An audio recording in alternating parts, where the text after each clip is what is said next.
최근 중국은 황당한 주장들을 연이어 내놓으며 동북 공정을 일삼고 있어 큰 논란이 되고 있습니다. 그런데 최근 한국의 드라마와 음식에까지 침범해 김치를 파우차이로 표기하는 일이 있는가 하면 중국어가 적힌 비빔밥이 등장하며 보는 사람들을 황당하게 하고 있는데요. 국내 유명 배우 송중기가 출연하면서 방송 전부터 화제가 된 드라마 빈센조는 연일 시청률 10%를 넘나들며 큰 관심을 받았지만 충격적인 사실이 점점 수면 위로 드러나고 있습니다. 지난 14일 방송된 빈센조 8화에서는 중국어가 선명하게 드러난 인스턴트 제품이 PPL로 등장한 것인데요. 게다가 이 중국 기업이 광고한 제품은 중국의 음식도 아닌 바로 우리의 전통 음식인 비빔밥이었던 것이 문제였습니다. 사실 이런 식으로 중국 기업이 국내 드라마에 PPL을 삽입한 일은 처음이 아닙니다. 배우 문가영과 차은우가 출연한 드라마 여신 강림에서도 중국 기업의 온갖 PPL이 등장해 중국어가 난무했습니다. 최근 중국 기업이 국내 드라마에 많은 PPL을 진행하는 이유는 최근 한국 드라마가 전 세계적인 인기를 얻으면서 그 영향력을 등에 업고 많은 나라의 제품이 홍보되기를 노린 것이라는 전문가들의 분석이 나오고 있습니다. 100번 양보해서 중국 기업의 PPL까지는 봐준다고 하더라도 중국 기업이 비빔밥을 PPL로 등장시키게 된다면 한국 드라마를 사랑하는 전 세계 사람들이 비빔밥을 중국 음식으로 인식하게 될 수도 있는 위험한 상황인 것입니다. 중국의 동북 공정 야욕이 자본주의의 힘을 타고 점점 우리나라 미디어와 매체에까지 영향을 주고 있는 것이죠. 광고업계 관계자는 드라마 제작 상황이 어려워 어쩔 수 없이 중국 기업의 PPL을 받게 되었다고 밝혔지만 해명을 하면 할수록 많은 사람들은 드라마 제작을 위해 나라를 판 것이냐며 분노하고 있습니다. 현재 알려진 빈센조의 제작비는 무려 200억 원으로 회당 제작비가 약 10억 원에 이르는 대작 드라마 중 하나입니다. 현재 중국이 우리의 문화와 역사를 자신들의 역사로 편입하려는 동북 공정이 점차 심화되고 있는 이때 꼭 중국 기업의 PPL을 꼭 받았어야 하는가에 대한 아쉬움이 드는 것이 사실입니다. 이에 많은 시청자들은 TV에는 중국에 먹힌 거냐? 아무리 제작비 때문이라고 해도 이건 너무하다. 빈센조 이제는 절대 안 볼 거다. 방송사도 제작사도 진짜 문제 많다라며 관계자들을 향해 아쉽다는 말을 하고 있는 상황입니다.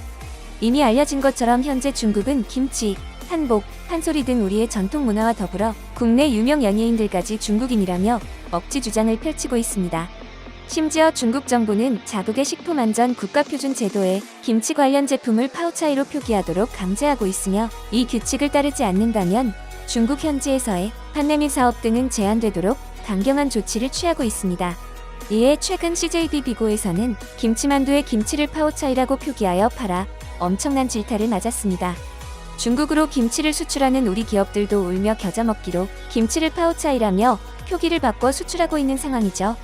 하지만 막상 김치 수출량은 일본에는 15,949톤, 미국에는 3,024톤을 수출한 데 비해 중국의 김치 수출량은 2015년 기준 24톤에 불과하다는 통계가 나오면서 중국에 고작 24톤 판매하려고 김치라는 고유 명칭을 버린 것이 아니냐는 비난을 피할 수 없게 되었습니다. 이 동북 공정 논란의 시작은 한국에 진출한 중국의 모바일 게임 샤이닝 니키였습니다. 샤이닝 니키에 등장하는 캐릭터의 의상으로 한복이 출시되는 것에서부터 사건이 시작됐는데요. 중국인들은 한복은 한푸에서 파생되었다면서 한복이 아니라 한푸라고 불러야 한다고 게임사 측에 적극적으로 항의하기에 이르렀습니다. 이에 샤이닝 니키 제작사인 페이퍼게임즈 측은 중국 네티즌들의 항의를 적극 수용함과 동시에 국가와 이익에 해로운 모든 행동을 거부하고 항상 중국 기업의 사회적 책임과 사명을 적극적으로 수행할 예정이라며 해당 게임에서 한복을 삭제하고 한복과 관련된 아이템들을 전량 회수했습니다. 게다가 페이퍼게임즈 측은 중국을 모욕하거나 악의적으로 사실을 해석하는 플레이어를 제한한다는 공지를 올림과 동시에 코리아를 게임 내 금지어로 설정했습니다. 그렇게 일이 점차 커지자 페이퍼게임즈는 돌연 한국판 서비스를 종료해버렸죠. 최근 이러한 동북 공정에 맞서 뉴욕타임스퀘어에 한복 광고를 내건 나카이코리아는 업무가 마비가 될 정도로 중국인들의 항의 전화와 메일에 몸살을 앓고 있습니다. 중국 네티즌들은 나카이코리아는 가짜 광고를 내건 것에 대해 정정해라. 더 많은 중국인들에게 알리겠다. 역시 가짜나라 가짜 기업이라며 현재까지도 비난을 일삼고 있는데요. 최근 국내 기사에 따르면 나카이코리아의 한복 광고 논란에 중국 언론이 싸늘한 반응을 보이고 있다고 전했습니다. 중국의 한 언론사에서는 이에 대해 중국 네티즌들에 의해 무시된 문화 속에 한국의 신발 브랜드가 중국 판매량 감소 위협을 받고 있다는 제목의 기사를 내보냈습니다. 중국에서의 관심을 끌기 위해 이런 광고를 시작했다는 내용이 대부분이었는데요. 뿐만 아니라 중국 최대 SNS 채널 웨이보에서도 이와 관련한 게시물이 수없이 올라왔습니다. 중국 네티즌들은 해당 글의 댓글로 무시해라, 한류 거부, 뭘 훔치고 싶은 거냐? 쓰레기 브랜드, 한국은 전 세계에서 고립되고 싶은가 봐. 곧 파산하길 바래. 이라크가 미국의 무기 판매를 중단하겠다는 주장을 하는 것만큼 우스꽝스럽다라며 이 브랜드와 자신들의 역사 왜곡을 강하게 부정하고 있었습니다. 심지어 해당 게시글에만 댓글이 543개나 달리면서 중국 내에서 핫한 이슈로 떠오르고 있죠. 또한 국내 한 언론에 보도된 것에 따르면 중국 국제전략연구소 교수는 이것은 비합리적이고 어리석은 일이라고 지적했으며 중국 매체들도 라카이 코리아 광고에 거부감을 보이며 한국 기업들에게 경고까지 하고 있어 이에 대해 우리 정부도 적절한 대응이 필요해 보인다고 전했습니다.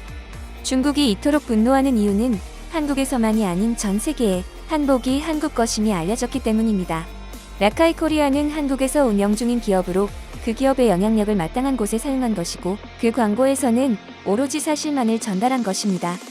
아무것도 문제될 것이 없는 상황에 자신들이 가로챈 한국의 역사를 세계가 인정할 상황에 놓이니 전전긍긍 불안해하고 있는 것입니다.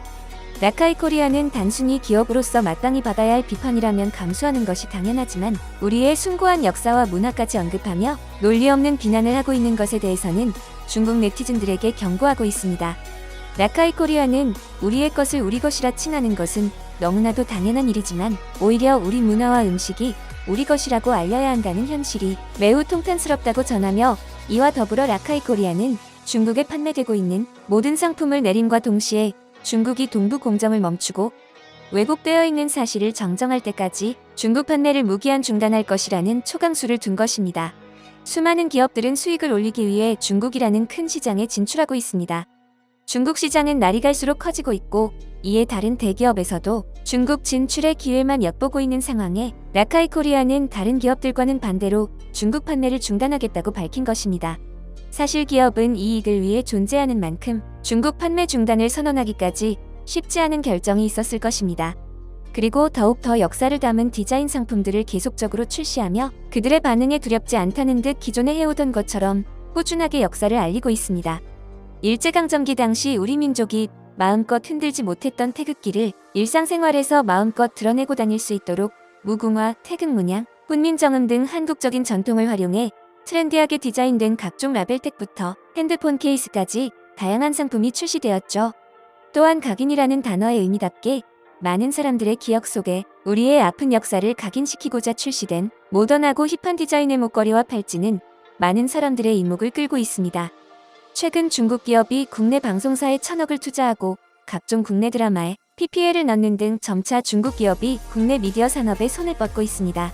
한국의 드라마나 음식에까지 역사 왜곡이 될 수 있는 장면들이 노출되며 당연히 우리의 것임에도 우리 것이라고 공격적으로 알려야 하는 때가 온 것입니다. 이 조그마한 기업이 한국의 역사를 알리며 중국, 일본 네티즌들에 대응하고 있습니다. 시작을 열어주고 그에 대한 대응까지 멋있게 해내는 이 기업에게 응원의 말을 전하고 싶습니다. 이 기업이 전하는 말을 마음속 깊이 새기는 계기가 되었으면 합니다. 여러분의 소중한 의견을 남겨주세요. 바쁘시더라도 구독과 좋아요 부탁드립니다. 지금까지 단골이시였습니다. 시청해주셔서 감사합니다.